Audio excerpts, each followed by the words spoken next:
And I think it ties a lot to what I just said is like, I do have this vision of women supporting women. And in my job before I was a life coach, that was kind of one of my mantras was like, in this company, like, I'm going to support you. You're going to support the other men and women around you. And we're going to help each other. We're going to be a community that helps each other rather than, claws our way to the top. But I think especially for women, that's really applicable.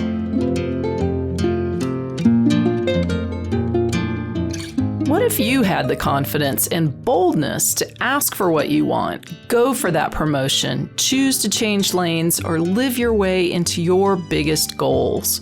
Our guest today coaches women in conquering their fear, creating productive habits, and building the roadmaps that take them in the direction they want to go. She reminds us that we will never feel ready and that taking action is what leads to confidence. Hello, hotties. Welcome to the weekly podcast for people craving a sense of connectedness, a dose of empathy, a glimpse of the way forward, and an opportunity to engage.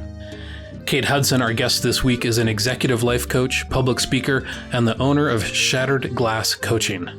After years of work as a business leader, teacher, coach, and mentor, Kate turned her passion for mentoring others into practical knowledge for the real world. Skills that women can use in their everyday lives to help them gain confidence, develop greater leadership skills, and achieve their wildest dreams. Kate now coaches executive women to become courageous leaders in their workplaces and their personal lives. Kate's market niche may be female executives, but this episode has wisdom and energy for everyone. I dare any of you hotties to listen and not get inspired and empowered. I dare you. Stay tuned for a real conversation about what women face in the workplace and how they can walk confidently toward their goals. Get your high fives and fist pumps ready. You're gonna need them. And hey, if this or any other Here Together episode engages or intrigues you, how about sharing it with just the right person? It's easy. Almost every podcast app you might be using on your phone has a share option.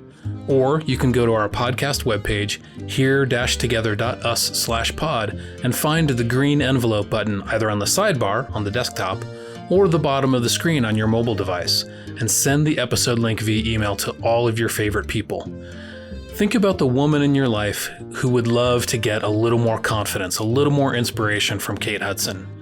Send it on. They'll be glad to hear from you and receive this gift. All right. The cats are secured? Well, they are napping right now, which is fortunate. We have a kitten now, and he is a full-on podcat, and I am conflicted about whether or not to talk about how cute and lovely he is or to complain about how often he has to chew on, touch, and redistribute the cables in the podcast studio. What a maniac he is. He is a maniac. Fortunately, he's a sleeping maniac right now, so we can say check. And the tape is rolling? Check. Caffeine at optimal levels? Well, since we've discovered that we can freeze espresso and turn it into coffee ice cubes for our iced coffee. Yes. Oh, yeah. It is definitely optimal at this point. Check. The microphones are hot? Check. We are here together.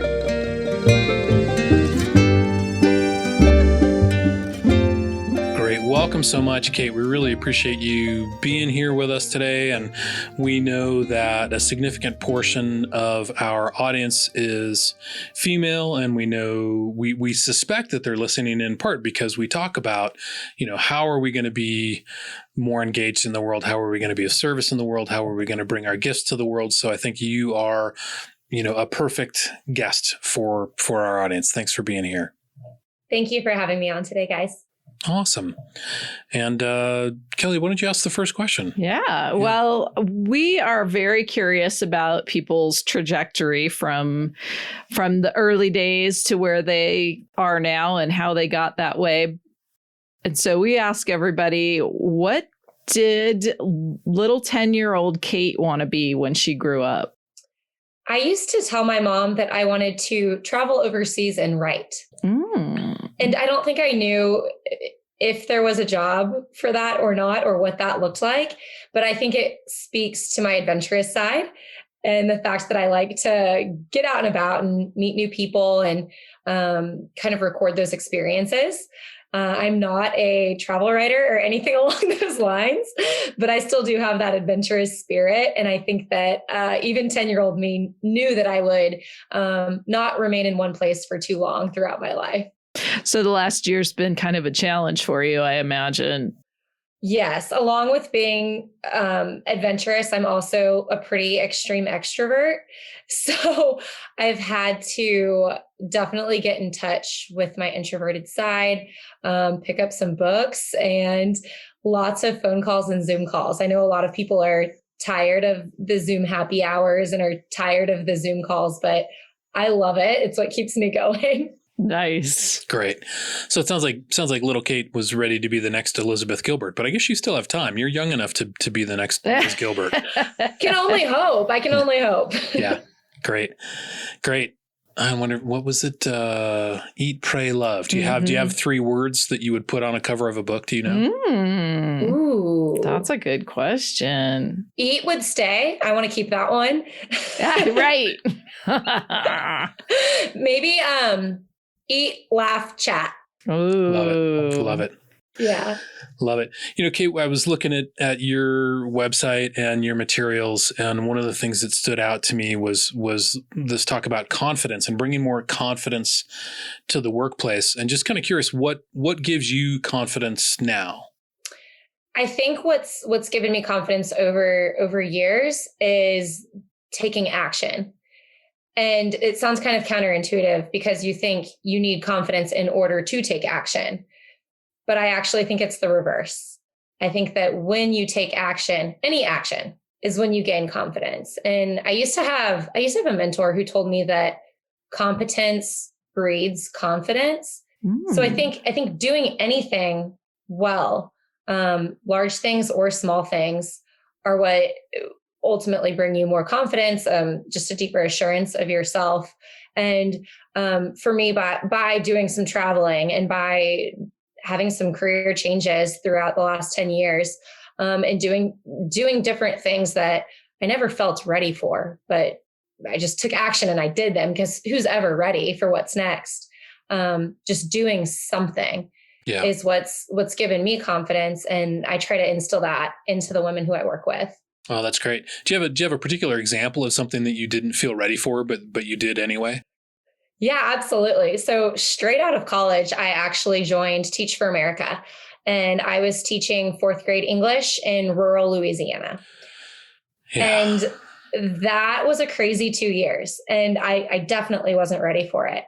And I remember showing up to my classroom on the first day, and I'm in a very rural town. I can't even call it a city. And I introduced myself to 25 kids who have no idea who I am. And I was just thinking, how am I going to do this? How am I going to take these kids? They were 2 to 3 years behind in reading levels. And I had been charged with getting them on grade level. And I felt like I was treading water just every day, showing up. But again, I continued to show up.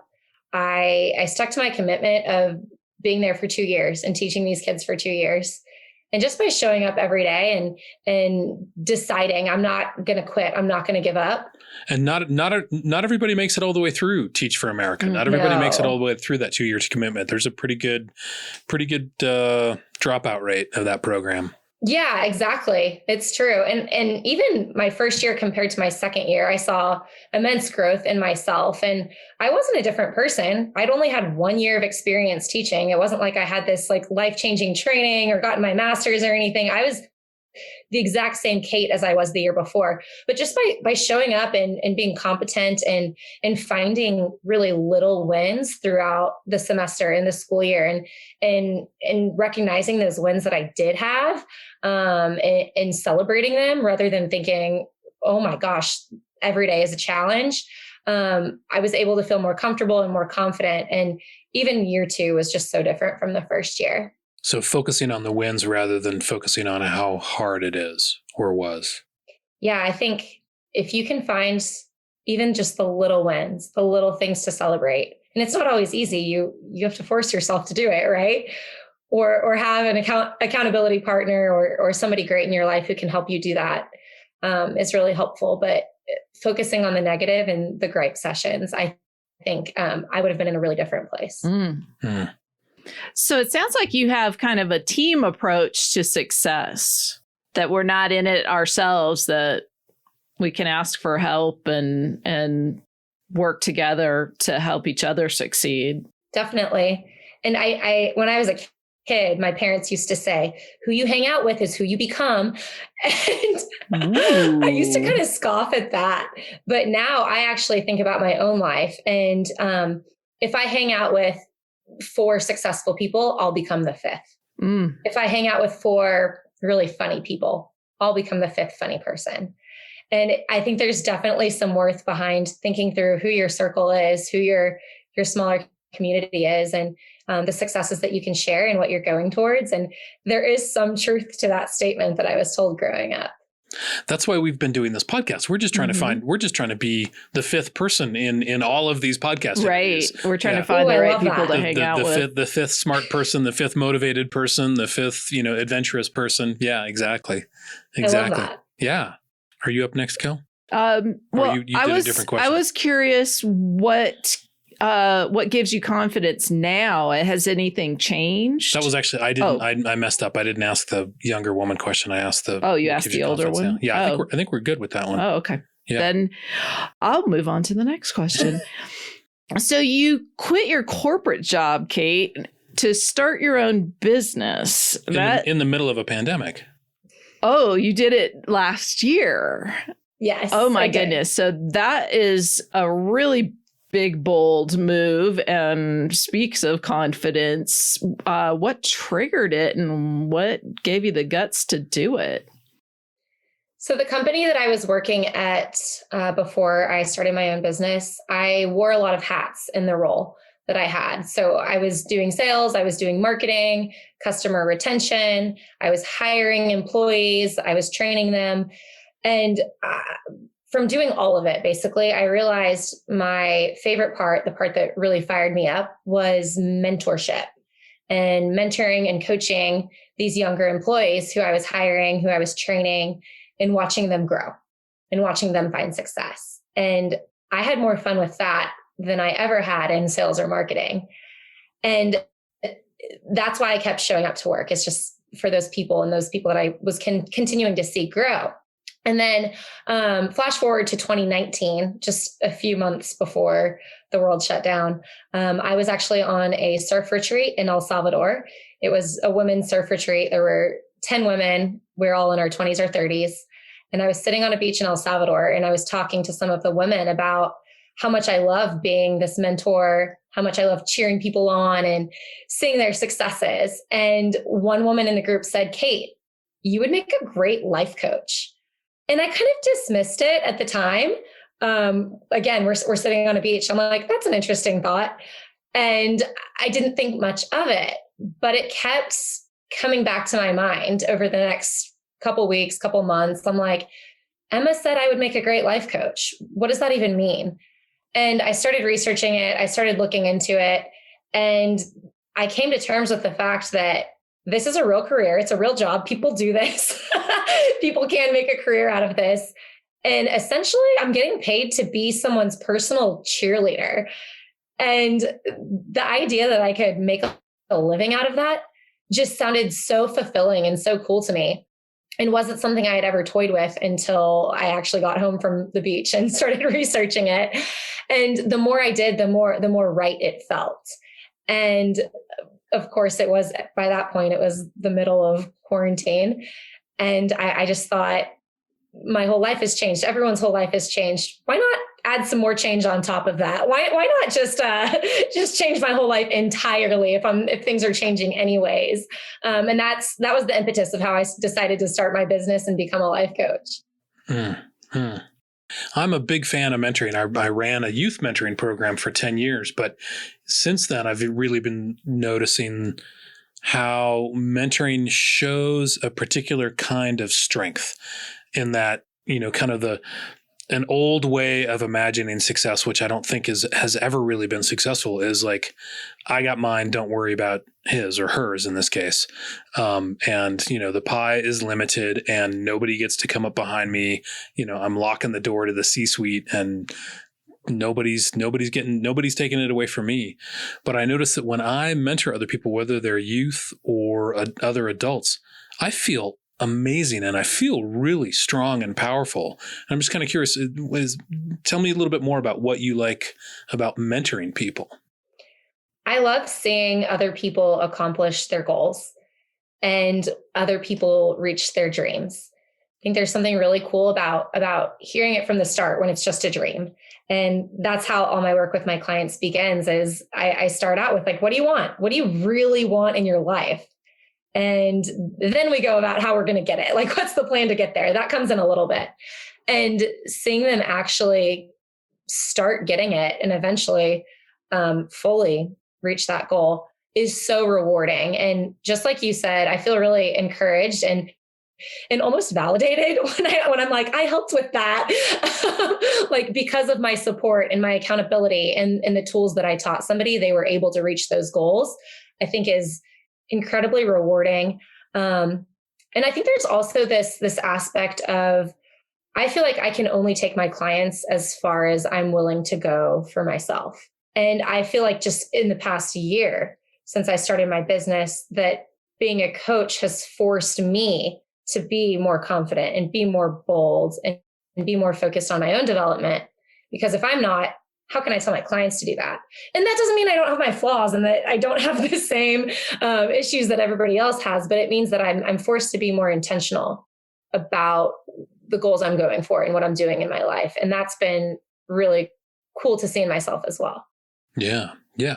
So speaking of kind of living, or Kelly, did you have something you wanted to follow up on that? No, go ahead. Okay. So just speaking of kind of, living what you're saying and kind of coaching yourself, what have you learned from this big, bold move of starting your own business a year ago? It's been very humbling at moments. My biggest limiting belief when I started my company was that I have no business experience as far as starting a business. Like, I don't have my MBA. I never viewed myself as an entrepreneur. I didn't hold that identity of myself. And so I thought, I'm not qualified. I'm not experienced. I don't know what I'm doing. And to some degree that was true, right? But does anybody ever really know what they're doing when they do something for the first time? No. That's a really good point. No. Yeah, we're laying down new wood floors in our house, and it's just like, oh yeah, we could have done that better, but we're learning. Kelly even said, maybe this is just our practice house. Right. Cue imposter syndrome. Yeah. Oh yeah. Yeah. Oh yeah. For sure. Yeah. Well, I was curious, Kate, if you see people struggling with even figuring out what they want. Yes. And what that looks like, kind of, if you step back and look at all of your clients, are there any patterns there, or about what people are struggling with, or how they get to a place of giving themselves permission to want what they want or admit what they want? I love that you said that, because for some people, it doesn't come out right away what they actually want, or they might not have that clarity. And I think through coaching, you do gain some clarity as far as what you do want. And right now, a lot of the women I work with want fulfillment in life. And for some of them, that's career-wise. For some of them, that's in their relationships or in other aspects of their lives. But I think they want to feel fulfilled and they want to feel joy on a day-to-day basis, not fleeting moments of joy. And in order to do that, we do need to have that clarity about the next steps to take. And sometimes you're taking steps and you're not quite sure where it's going to lead you, but you're going in the right direction. Love it. Yeah. So coaching has been really great, I think, in my life and in my clients, just because even if you can't pinpoint exactly what you want, you're headed there, you're going in the right direction. Awesome. Great. I think in part 2, Kate, I want to circle back and hear from you more about, fulfillment and people finding fulfillment and joy. 'Cause, that's what everybody's looking for. And one of the things on this podcast is we don't really believe in happiness, but we do believe in fulfillment, and we do believe in joy. But kind of before we get to that part, just kind of some more nuts and bolts. Like, what is a coaching session or a coaching relationship with you like? In part cheerleader, supporting you and cheering you on and telling you that I have this vision for you and I believe in you. And other part, kind of like tough love coach. So holding you accountable, asking you hard questions that maybe your friends aren't going to ask you, pushing you outside of your comfort zone and forcing you to take action in different areas of your life. I always end my session with action items. So, this week I'll assign action items to each client based on whatever it was we talked about. And sometimes they're not easy, right? For some people, I give them the action items that I know will be a push for them or a stretch for them. But the other great thing about coaching is that accountability. Like, they know they're going to talk with me the next week, and I'm going to ask them, like, I told you to do this last week. Did you do it? And if they say no, I'm going to be like, why not? Let's talk about why not. Yeah. And can you even go, because I know, can you even go a step further back in maybe what I should have asked is, what is coaching? Because I know even our dear friend and one of our most stalwart podcast fans really loved an episode where we talked to Ken Kilday and Tom Check, a couple of life coaches. And this particular fan, Adam, was like, I didn't really know what coaching was until that episode.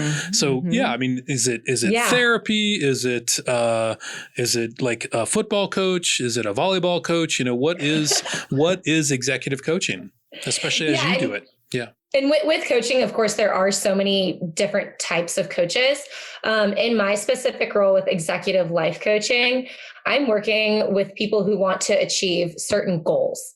Either personal or professional, but they have goals that they want to meet in their life, whether that's to feel more fulfilled or to find a career that they love or to get a promotion that they want. And I work with clients on 1, overcoming fear so that they have the mindset to do it. And then 2, I work with them to create a roadmap of sorts so that they have actionable steps to get them towards that goal. And a lot of it goes hand in hand with habit change as well. So there's the mindset, and then there's the habits and the roadmap that you follow. And so a coach is the one who helps you create that roadmap and also works with you to develop that mindset so that you can go after what you want. For me, in my role, it's usually professional women. And it's usually career related or confidence related. But, there's health coaches, there's financial coaches, there's coaches who specialize in all sorts of areas. But I think it's all about moving towards whatever goal you want to achieve and having somebody help push you in that direction. That's a really good, clear definition. And I kind of wanted to pile on a little bit and just ask, because I'm reading some of the testimonials from your clients, and I know how easy it is to get pumped up and excited about what somebody says, but then to translate that into actually me doing something different and me breaking out of my rut and dealing with that fear of success and fear of failure and all of the things that we have to kind of wade through or climb over in order to get to the next place for us. One of your testimonials says her energy is vibrant, inspiring, and wise. It's like, how does your awesome energy, which is apparent, I already feel more energized than when we started just by being in conversation with you. How do people tend to take your enthusiasm and translate that into real change for themselves, I guess is the question. That's a really good question. And part of it is holding that enthusiasm for my client and believing in them so much and holding that belief for them that if I'm so enthusiastic and energetic about what they can achieve, then maybe they'll start believing it about themselves too. And I have heard that before, that, if you believe I can do it, I guess I can do it. Why not? You're telling me I can, I guess I can. obviously that's not all, but that is a part of it. And then I think the other part of it is being a good coach means asking the right questions. And I focus a lot of my time and effort during my sessions on asking my clients the right questions in the right order that will get to that place where they're like, dang, why am I not making that change? And you can do this in your own mind if you train yourself, but so many people don't go down that mental rabbit hole of why they're doing the things they're doing and not making changes. But with a coach who's asking the right questions, you can get there, and you can get to a place where you understand how the change is ultimately going to benefit you and you're motivated to do it.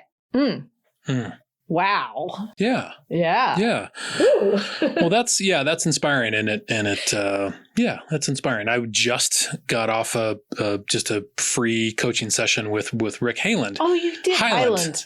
Who we interviewed a couple of weeks back. And I just listened to it. Yeah. Oh, goody. Yeah. And he asked great questions, and his energy definitely helped me feel much stronger and more confident about, because I'm like, well, I'm thinking that I want to do more of this. And he's like, that sounds great. That sounds really in line with your purpose. Oh my God. Fantastic. You're like, I guess it is. I guess it is. Yeah. But let's take a little break and let folks reflect a little bit, and we'll be right back with more Kate Hudson. Thanks so much for being here, everybody. I love it.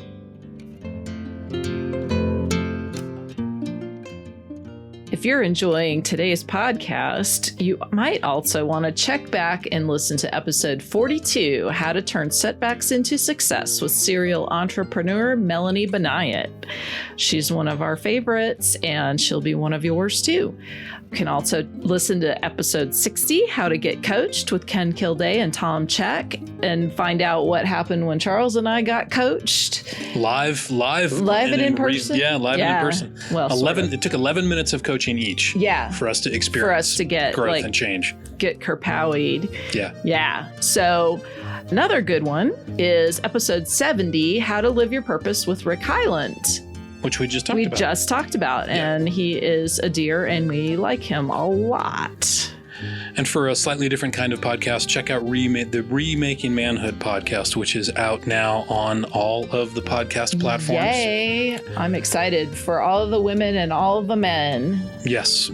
It's for everybody. It's for everybody. And what we do is interview, Mark Green and I, as we interview men in particular who have, what we say, made the leap from kind of toxic, unhealthy masculinity into a healthier, more compassionate, more connected masculinity, and hopefully setting an example for other men to follow so that they can live more authentic lives with more freedom and more joy. They can be their whole selves. Mm-hmm. Check out the Remaking Manhood podcast on all of the podcast platforms.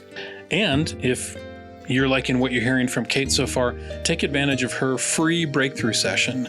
Go to shatteredglasscoaching.com/book-a-call to get a free 30-minute session with Kate. Ooh, that's a good deal. Let's get back to asking Kate some questions. Thanks so much for listening, everybody.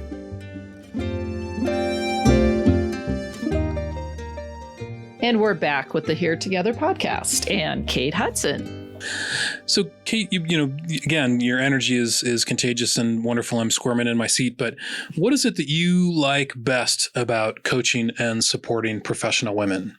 I think getting to see the relationships that I develop and how the relationship evolves as the person evolves. And as I evolve along with them, I feel like I always learn something from every client who I work with, and our relationships grow and change. And again, like seeing that progress, it's so fun to come back each week to a different client and they're like, oh, that thing that I was struggling with a couple weeks ago, like, oh, I've got that now.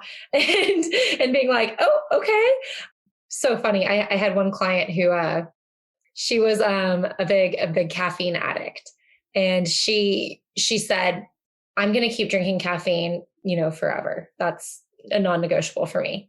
I'm like, okay. I'm not going to touch that, as a fellow caffeine addict, like I'm not going to touch it. It's fine. And we worked on a lot of other things. We talked about mindset. We started talking about confidence. And 2 weeks later, she's like, I haven't touched a Pepsi in 2 weeks. I'm like, woo. Okay.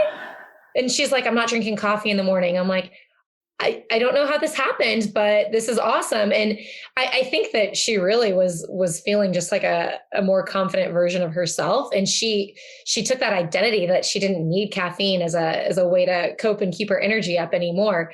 But it was cool just like seeing her come back and growing and changing and being excited and our relationship and kind of like the humor and celebration that went along with that. And yeah, those relationships and the way that they change and grow throughout the coaching, I think is really something I cherish. That's lovely. I love it. Yeah.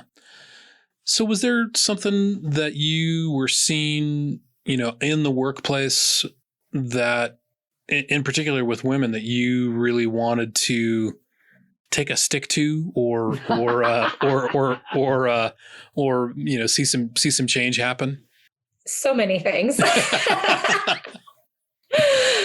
But to narrow it down, I was seeing a lot of women who were so knowledgeable and so hardworking that weren't being recognized for their achievements. And I was like, she should be tooting her own horn. Like she should be telling everyone about her accomplishments. And I was seeing women who didn't want to brag about their accomplishments. They didn't want to come across as egotistic or self-centered or, they didn't want to be called names. And so they just kind of like put their head down and got to work. And to their credit, everyone always viewed these women as hard workers and as experts in the company, but they weren't the ones getting promoted first. Mm. And maybe they eventually would, but they weren't the first ones getting picked for promotions. And so seeing that made me like really want to empower women to like, not brag about yourself, but like claim your victories. Yeah. They weren't advocating for themselves. Yeah. And like tell people about your achievements, like claim them as your own and communicate those achievements to everyone. And yeah, advocate for yourself. Like you said, Kelly. There's something about I'm in a mastermind group with 4 women and me. And part of what we do in that mastermind group is celebrate each other. And part of what you get to do is say, I want some celebration around this thing that I just accomplished. And one of the women last week, was celebrating an accomplishment, but I noticed that her body language didn't change. And, men, we have all kinds of problems around our bodies. But one of the things we get to do is we get to raise our hands or like do some sort of like sports motion. Like, yeah, I just did that. I got that sale. I finally, got my online class done or, whatever it was.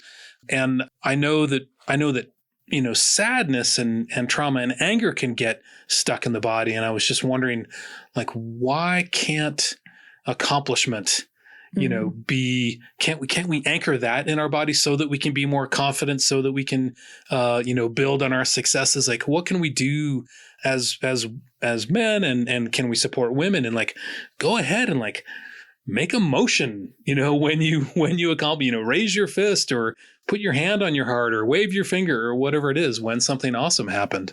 Yeah, I love that. And it's so true. I think a lot of women minimize both their words and their bodies when they're put in situations where they do need to celebrate themselves. I've even heard women, when being praised, say like, I couldn't have done it without my team, or like, thanks to John over there, we were able to accomplish it. And like you said, that's not like properly accepting your achievement or claiming your victory. That's like, you're sharing it with people when you're the one who was congratulated. And so I think a good starting point is just thank you. Mm-hmm. And that's so simple, but I think anyone, men or women, if somebody's complimenting you or celebrating you or giving you a pat on the back, big or small, accept it.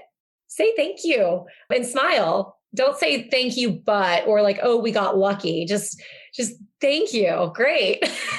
And that's so simple, but I think it's a good starting point for so many people. Oh, that's beautiful. I love that.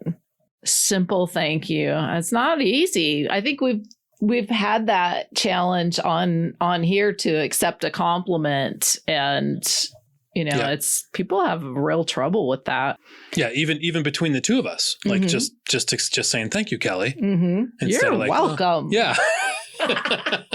I'm getting better at it. Yeah. And I definitely fist pump. So, Yeah. Yeah. I love the fist pump. I love the like power poses. Those are fun. Yeah, I'm sure you guys have seen that, but I do those in the mirror sometimes before like a big interview or something like that. Like the hands on my hips, Superwoman pose, chest up, chin up, and I know there's psychology behind it, but I swear it really works. Like it makes you feel more confident. Like Superwoman pose, take that deep breath.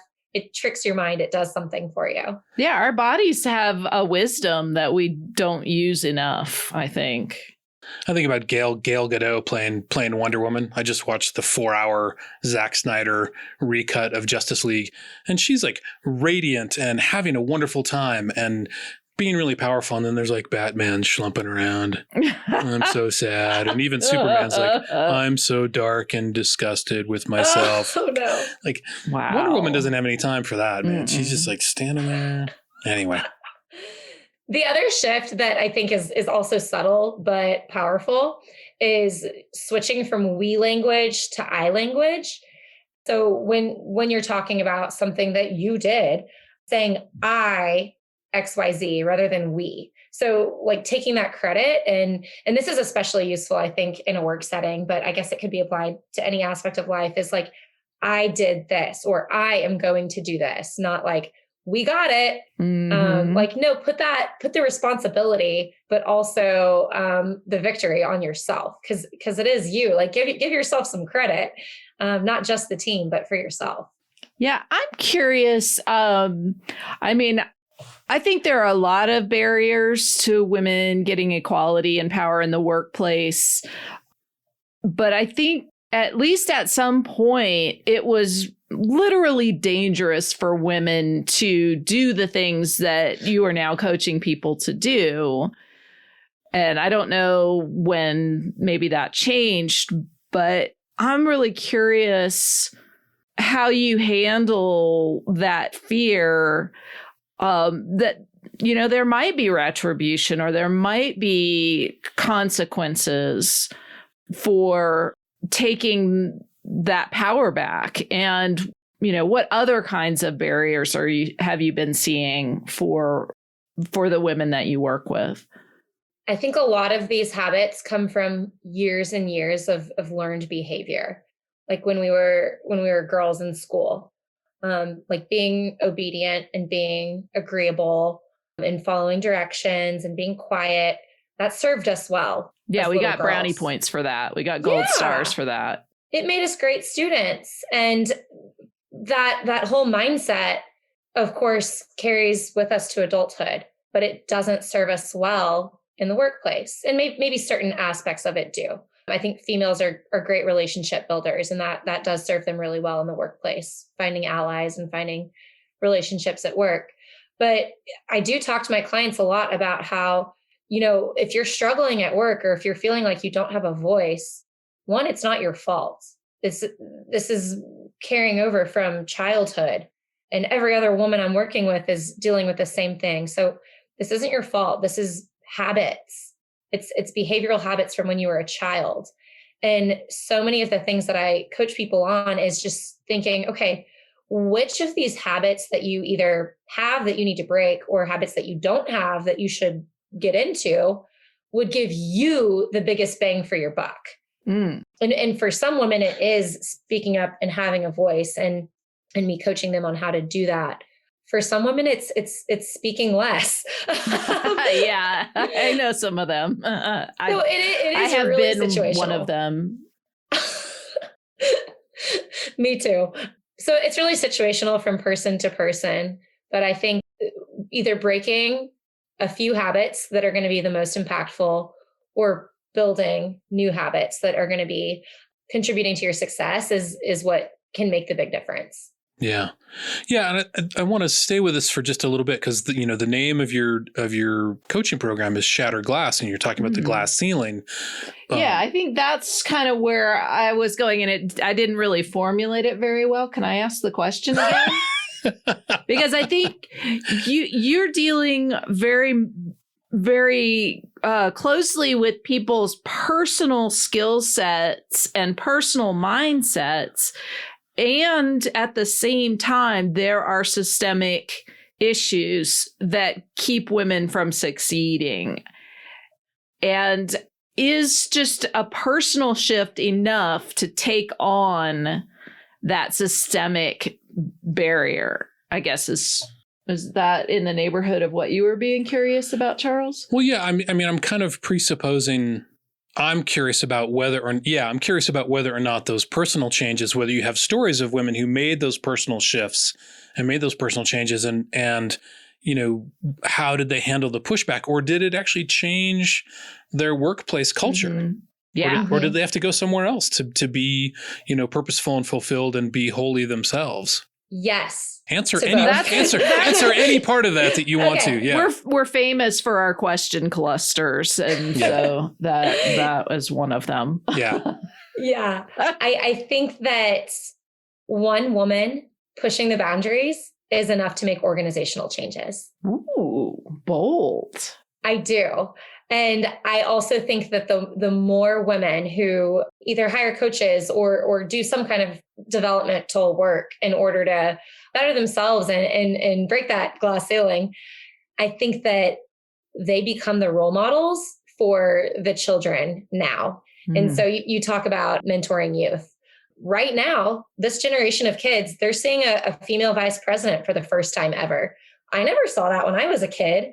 And you know, just having women who are in the workforce now, taking on those challenges and doing that, I think does set a precedent.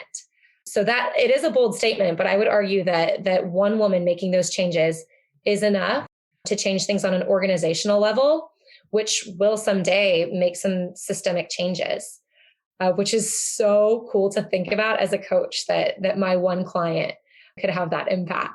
And yeah, I think that I've seen some women who have been able to stand up for what they want and eventually either get that promotion or get to work on that project that they didn't even think they were going to be a part of. On the other hand, I had one client, this is a specific client story.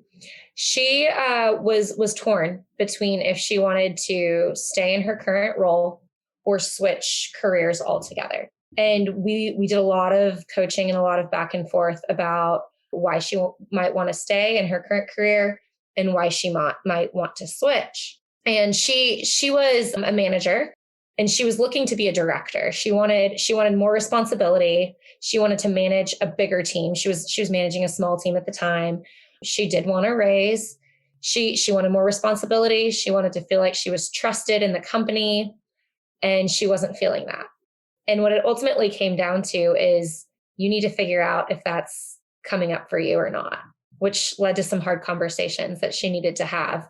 So we figured out, you know, who she needed to talk to, how she needed to approach the conversation, what her non-negotiables were. And then I asked her, I said, if you don't get those non-negotiables, are you willing to walk away?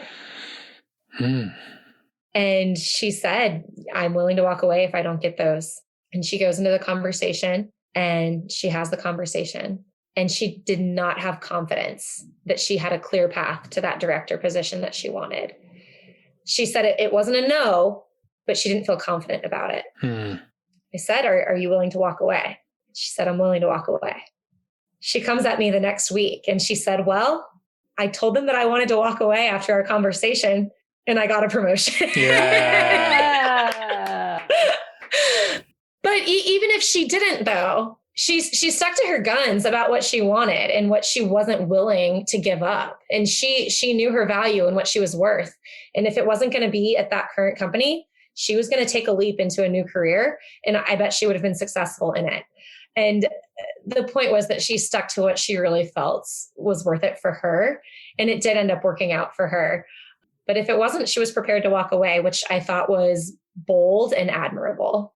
Yeah. And that's key too, I think, to making a real change is believing in yourself enough and believing that your meaning and purpose and joy in life is worth that, and that you will find a better place if this one doesn't embrace you. I agree. And how beautiful. Sometimes people have this idea that there's a right answer and a wrong answer. And if this turns out to be what happens for me, then like I got it right. I succeeded. Right. And in reality, I think that there's usually a lot of right answers. If you don't succeed, you learn something. You might get something better in the end anyways. There is that quote, you don't fail, you succeed or you learn. Mm-hmm. And I think it's so true with every situation that you're given. Even if it doesn't turn out the ideal way that you hoped, you're going to get something out of it. With that mindset, you talk about mindset a lot. And that's one of the key things for me is like, okay, I'm feeling overwhelmed. No, I am being bombarded with opportunity. Look at you. I can tell you've been to coaching lately. Absolutely. Yeah. And I just wanted to, thanks so much for having this discussion about, barriers and opportunities for women. And I just actually want to address the men who might be listening, and especially the men in the workplace who might have women in the workplace, who are behaving in ways that are new to you guys.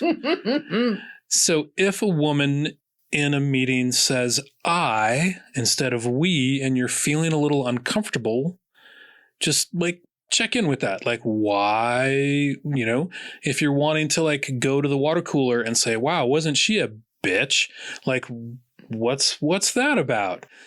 And maybe consider next time you hear a woman say, I did that, maybe consider giving her a high five rather than a scowl. And one of the things that we have to leave is the idea that there's a pie that's a given size and that somebody else's success is our failure. And I'm just going to return to the good old Deloitte survey that inclusive workplace cultures are 2 times more likely to meet their financial targets, 3 times more likely to be high performing, 6 times more likely to be innovative and agile. Has anybody felt the need to be innovative and agile recently? Mm-hmm. And 8 times more likely to achieve better business incomes. So the women and people of color and LGBTQI people in your workplace are rocking your business. They are making it stronger and more powerful. So give them some high fives, man.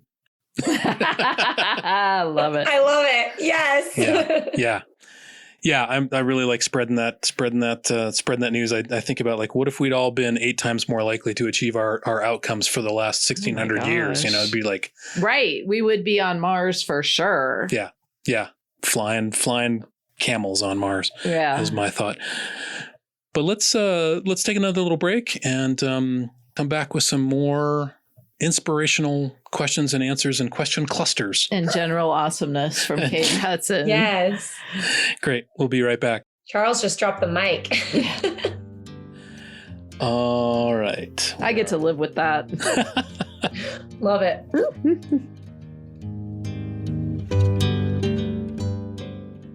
Every week, you get all sorts of fascinating information on our guest's background and a deeper dive into related topics in our show notes.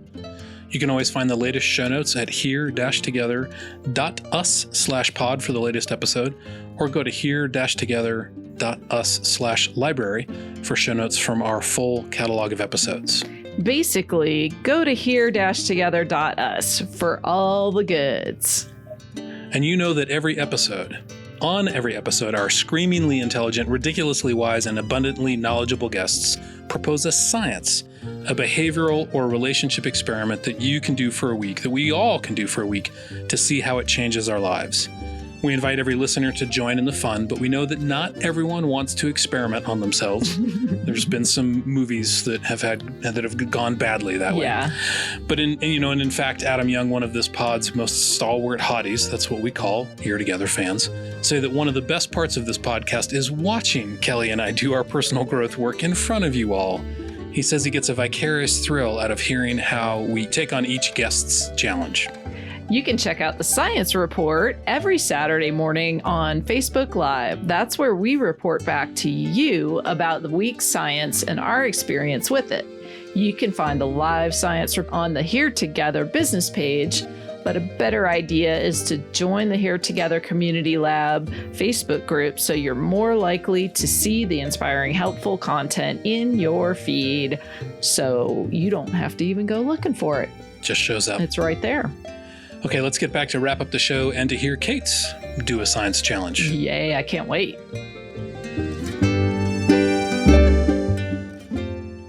So, Kate, imagine, I don't know, 10 years, 20 years from now, everybody has taken your advice. It's a world full of people who have been coached by you. What does that world and what does that workplace look like? Ooh, I love this question. And I see a lot of women smiling and supporting each other, giving each other praise and pats on the back. I see women that don't have that barrier of lacking confidence, and they are chasing after their dreams, career and personal dreams.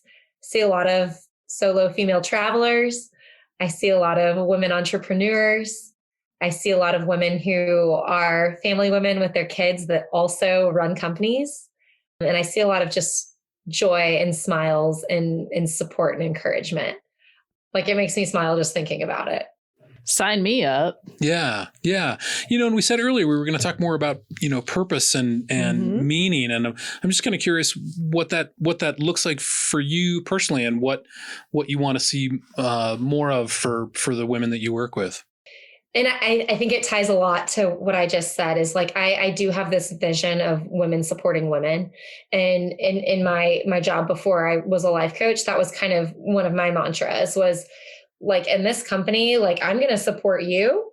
You're going to support the other men and women around you. And we're going to help each other. We're going to be a community that helps each other rather than, claws our way to the top. But I think especially for women, that's really applicable. And I'm a girl's girl, like, always have been my whole life. I've never had issues like with girl drama in relationships. I'm a girl's girl, and I like supporting other women, and I want to spread that. And I want people to understand that you can be amazing, and so can she at the same time. And you can be confident, and you can achieve whatever you want to. And those dreams that you have when you're a 10-year-old girl, they don't have to disappear when you turn 25 or when you turn 30. And whatever it is you want to accomplish, and that can change throughout your life. It can change 20, 30 times throughout your life. It's never too late to go for it, and to have the confidence to try to reach it. And that with a team that believes in you, you can do it.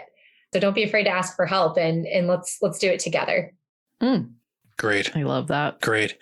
So, Kate, what's the best way for people to connect with you if they want to learn more about what you do, or want to get some coaching from you? What's the best way for people to find you? My website is shatteredglasscoaching.com. From there, you can book a 30-minute call with me, or just take a look at what I have on my website. Wonderful. Wonderful. Yeah. I hope many, many people take advantage of that intro call. I think it would be really fruitful. We'll put a link in the show notes so it's easy to find. And we hope a lot of people show up and get to talk to you themselves, because I'm already super jazzed. Like, I feel like I could give up caffeine right now. What? You sure about that? Yeah, I know I'm not, but it's the most awake I've felt all day. Yeah, please call up Kate so that she can be extroverted and have fun on a Zoom call. Does she need to call me every morning at 7 instead of you bringing me a cup of coffee in bed? Maybe crying me out. Hopefully it'll have the same effect. Yeah. So, Kate, do you have a science for us? I do. My science for you is the rejection challenge. Oh, yeah. She just did that. Why are you looking at me when that? Because I gave him a little sparkly box to put his rejections in. So I feel like I suspect where we're headed. Okay, let's hear it. So there's different variations of this challenge that I've seen, but my specific challenge is, over the next week, I want everyone to get rejected at least once per day. Wow. Okay. And this can be really any form of rejection. I like to encourage people to, when they go out to eat, to ask for a free item on the menu. Or if you're in line at the grocery store, ask if they can throw in a candy bar for free. Oh my. You can call up a friend who lives halfway across the country and say, hey, you want to come visit me this weekend? Why don't you just book a flight and come? Really anything that sounds fun or exciting to you. But the point is, get rejected and do things that you wouldn't normally do, and hear the no's, but also hear the yeses, because you're going to be surprised by how many things you think are going to be a no that turn into a yes. And it sounds like it's about asking for something that you really want and practicing that. Yeah. And we kind of touched on this throughout the show, but a lot of people don't go after what they want because they have a fear that they won't get it. And that fear is a muscle that can be worked, the rejection muscle. And if you practice getting rejected, suddenly going for what you want isn't all that scary anymore. And that applies to different areas of your life, not just in the grocery store or at the restaurant asking for free food, but you can apply it to other areas as well. And that rejection blow just for some reason doesn't sting as much after you do a rejection challenge. Wow. Yeah. Every day. Oh my gosh. Every so 7 day. Rejections. Yep. Wow. So, and you'd be failing if you asked for something and they gave it to you. Then you'd be like, oh, God, yeah, I gotta do another one. Yeah. But exactly. boy, what a desensitization project. It just really, it kind of like calibrates you to just have to be bold. Wow. You play hardball. That's all I'm saying, Kate. Yeah. So do you have clients that take that on and do it every day? Or do you make everybody do it? It depends on the client. I present this challenge to certain clients who I know really need it. Yeah. Like you said, the clients who I want to play hardball with. Nice. Yeah. I'm guessing you've read Go for No. Yes. Are you familiar? Yeah. I listened to the Go for No author on a podcast and was very struck by that concept. And it terrifies me. I've got to say my stomach is clenching right now, but boy, I believe that it does amazing things. So that was the idea of like, just keep, if you're negotiating or if you're pitching something, just keep asking until they say no. So keep asking for more until they say no. More. Every no is a not yet. Yeah. And they found, in the examples that they talked about on that podcast I listened to, there was so much success on the way to that no that people would have left on the table because they didn't ask, but they asked and they got so much before they even got to that no that it was kind of mind-boggling. Keep going, keep asking until you get that no, because you'll be surprised what you can get that you wouldn't have originally asked for had you been focused on the answer. Right. So you get that, you get the stuff, the thing, the agreements, the whatevers, but you are also at the same time building your own gut strength, I guess, you're nailing your fear down and opening up your channels for your own power. It goes all the way back to the beginning of this interview, Kate, talking about doing things that build your confidence over time. Yeah. Love it. Wow. Love it. All about brain plasticity and being protean. Yes. Yes. We tried to do a podcast the other day about the ability to be changeable and mutable. And then I erased it. Yeah. Well, that's very protean. That's very protean. Yeah. Kate, is there anything else you want to leave us with before we go? Thank you guys so much for having me on. This was a great conversation and I'm excited to hear it go live. So thanks, guys. Awesome. Thank you so much for being here with us. And thank you all for listening and being a lovely audience. As always. As always.